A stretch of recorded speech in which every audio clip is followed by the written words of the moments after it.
उत्तर प्रदेश में पंचायती चुनाव का बिगुल बजा और उस पंचायती चुनाव के बिगुल के बीच मैं और मेरी टीम और मेरा कैमरा लगातार आपको जनता के बीच जाते हुए दिख रहा है।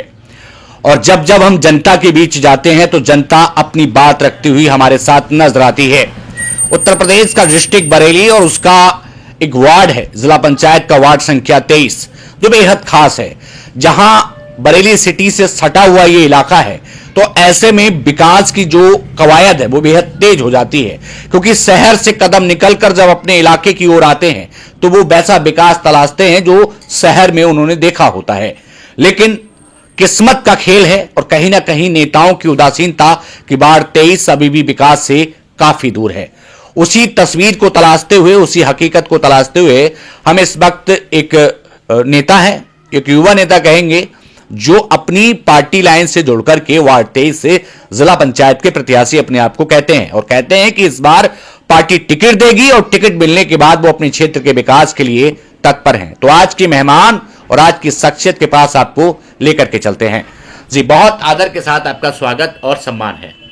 जी, क्या नाम है आपका? मेरा नाम जावेद रजा है।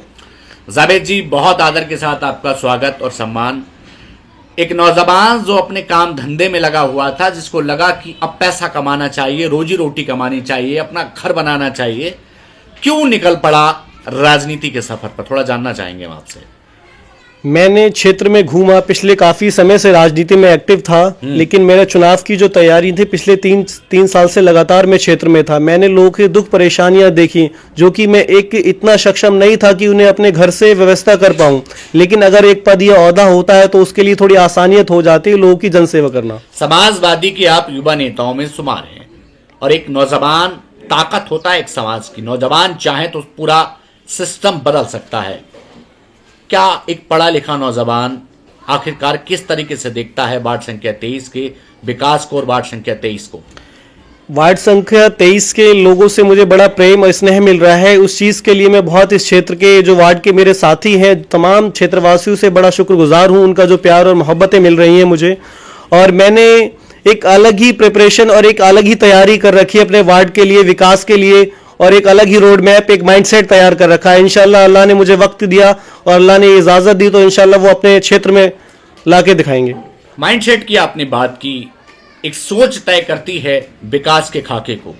क्या दिमाग में चलता है, क्या कराएंगे आप यहाँ पे? मेरे दिमाग में सबसे फर्स्ट थिंग ये चलती है कि जो रोड की कनेक्टिविटीज़ हैं वो बेहतर करी जाए। देन उसके बाद में हम लोगों का जो एक विद्युत विभाग का बड़ा लाइट की बड़ा दिक्कत रहती है क्षेत्र में, उसको निस्तारण समय समय से करा जाए। और तमाम तरह की चीज़ें होती हैं, जैसे गांव गांव जाकर लोगों को जागरूक करना कि विधवा पेंशन, ये तमाम तरह की जो सरकारी स्कीम्स आती हैं उन्हें लोगों तक पहुंचाना, और अपने खुद से उन्हें अपना जितना पॉसिबल हो सके उनसे खुद से एक रोजगार प्रोवाइड कराना। जैसे छोटे छोटे औद्योगिकरण होके भी हम लोगों की सेवा कर सकते हैं। चलिए हम वार्ड 23 की बात कर लेते हैं। जो जीता वो बरेली का हो गया और उसने अपना घर बरेली में बना लिया। 30 से 40 लाख रुपए की मोटी रकम ली और जनता के वोट को बेचने का काम किया जाता है।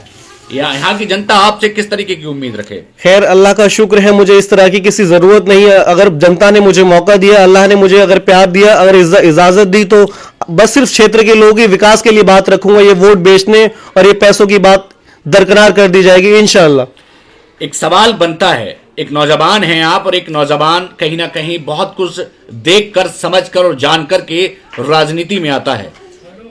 क्या ख्याल था आपके जहन में कि मुझे यहां से जिला पंचायत बनने के बाद सबसे पहले ये काम कराना है?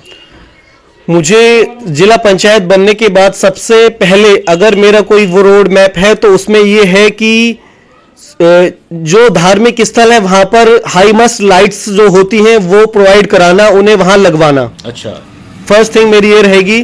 देन उसके बाद में हमारा रोडों का जो कनेक्टिविटी है, चौक रोड है और सीसी रोड है।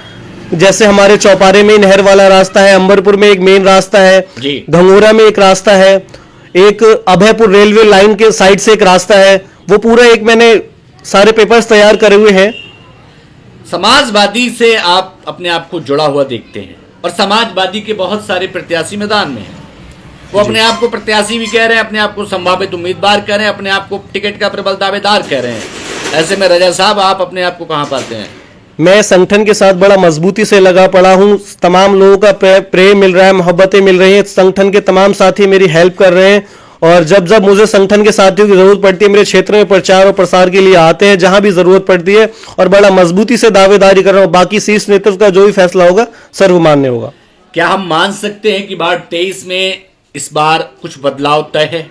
इंशाअल्लाह बदलाव जरूर आएगा। अगर युवा साथियों ने साथ दिया तो इंशाअल्लाह बदलाव जरूर आएगा और बदलाव के साथ इस क्षेत्र में विकास की लहर दौड़ेगी। क्या हम मान सकते हैं कि क्षेत्र की जनता आपके साथ खड़ी है? जी बिल्कुल, आप देख ही सकते हैं, आप यहाँ आए हैं, कितना लोगों का प्रेम मोहब्बत मिल रहा है। ऐसा तो नहीं चुनाव हवा हवाई चल रहा हो? हवा ही नहीं, जमीनी स्तर से मैंने काम करा है। मैं उस समय से इलेक्शन में हूँ जिस समय से लोग जानते नहीं थे कौन सा चुनाव है। उस समय से मैं लोगों के बीच में हूँ, लोगों को जागरूक कर रहा हूँ कि वोट बदलाव के लिए करिए और बदलाव ही विकास की डोर होती है। क्या हम मान सकते हैं रजा साहब इस बार साइकिल पर सवार होने वाले हैं? जी जी बिल्कुल, इंशाल्लाह साइकिल पे सवार हैं, इंशाल्लाह साइकिल पर सवार रहेंगे। जाते जाते वार्ड 23 के उस नौजवान से, वार्ड 23 के उस वोटर से क्या कहना चाहेंगे जो कुछ के बाद वोट डालेंगे? मैं तमाम वार्ड क्षेत्र वासियों से गुजारिश है कि वोट बदलाव के साथ दें और युवा साथियों को आगे बढ़ाने के लिए वोट दें, क्योंकि युवा ही इस देश की रीढ़ है और सोच है। युवा की सोच एक अलग होती है, एक अलग ही दिमाग रहता है, एक माइंडसेट अलग रहता है। तो आप सभी क्षेत्रवासियों से मेरी गुजारिश है कि बदलाव के लिए वोट करें। अगर बदलाव होगा तो इंशाल्लाह विकास होगा, विकास होगा तो ये क्षेत्र खुशहाल होगा। तो हम मान सकते हैं कि इस बार नेता नहीं बेटा मिलने वाला है? जी बिल्कुल बिल्कुल, हम कोई नेता नहीं है, कोई हमारा पुराना राजनीतिक बैकग्राउंड नहीं, बस लोगों की भाई बन के इस क्षेत्र में आए हूँ, भाई बन के। वार्ड संख्या 23 में इस बार जीत का परचम लहराएंगे इंशाअल्लाह। बस अल्लाह इज्जत रखे, अल्लाह इज्जत और जिल्लत देने वाला अल्लाह है। बस हमारा काम प्रयास और कोशिश करने का। हम मान सकते हैं कि इस बार वार्ड संख्या 23 की पब्लिक को बदलाव देखने को मिलेगा? जी बिल्कुल, इंशाअल्लाह इस वार्ड नंबर 23 के तमाम साथी और क्षेत्रवासियों को बदलाव देखने का अगर वो लोग चाहेंगे तो इंशाअल्लाह बदलाव वो देखेंगे। चलिए, हमारे साथ जुड़ने के लिए आपका दिल की गहराइयों से धन्यवाद। कहते हैं कि ये चुनाव पैसे से परे है, ये चुनाव भावनाओं से जुड़ा है, ये चुनाव नेताओं के उन बंदिशों से परे है जो नेता अपने परिवारों के चश्म चिराग को मैदानों में उतार देते हैं। वार्ड संख्या 23 का एक नौजवान कुछ करने की तमन्ना लेकर के उतरा है। वो कहता है कि शिक्षा जो उन्होंने ग्रहण की, उस शिक्षा को लेकर के वो जो समझ पाए हैं वार्ड संख्या 23 को देने का काम करेंगे। लालच स्वार्थ से परे ये चुनाव होगा। खैर ये वक्त तय करेगा कि वार्ड संख्या 23 का जिला पंचायत कौन होगा। फिलहाल वक्त के लिए आपको इंतजार करना पड़ेगा। फिर पहुंचेंगे एक नए प्रत्याशी, एक नए सदस्य और एक नए कैंडिडेट के पास। तब तक के लिए हमारे साथ बने रहेगा। आज के लिए नमस्कार।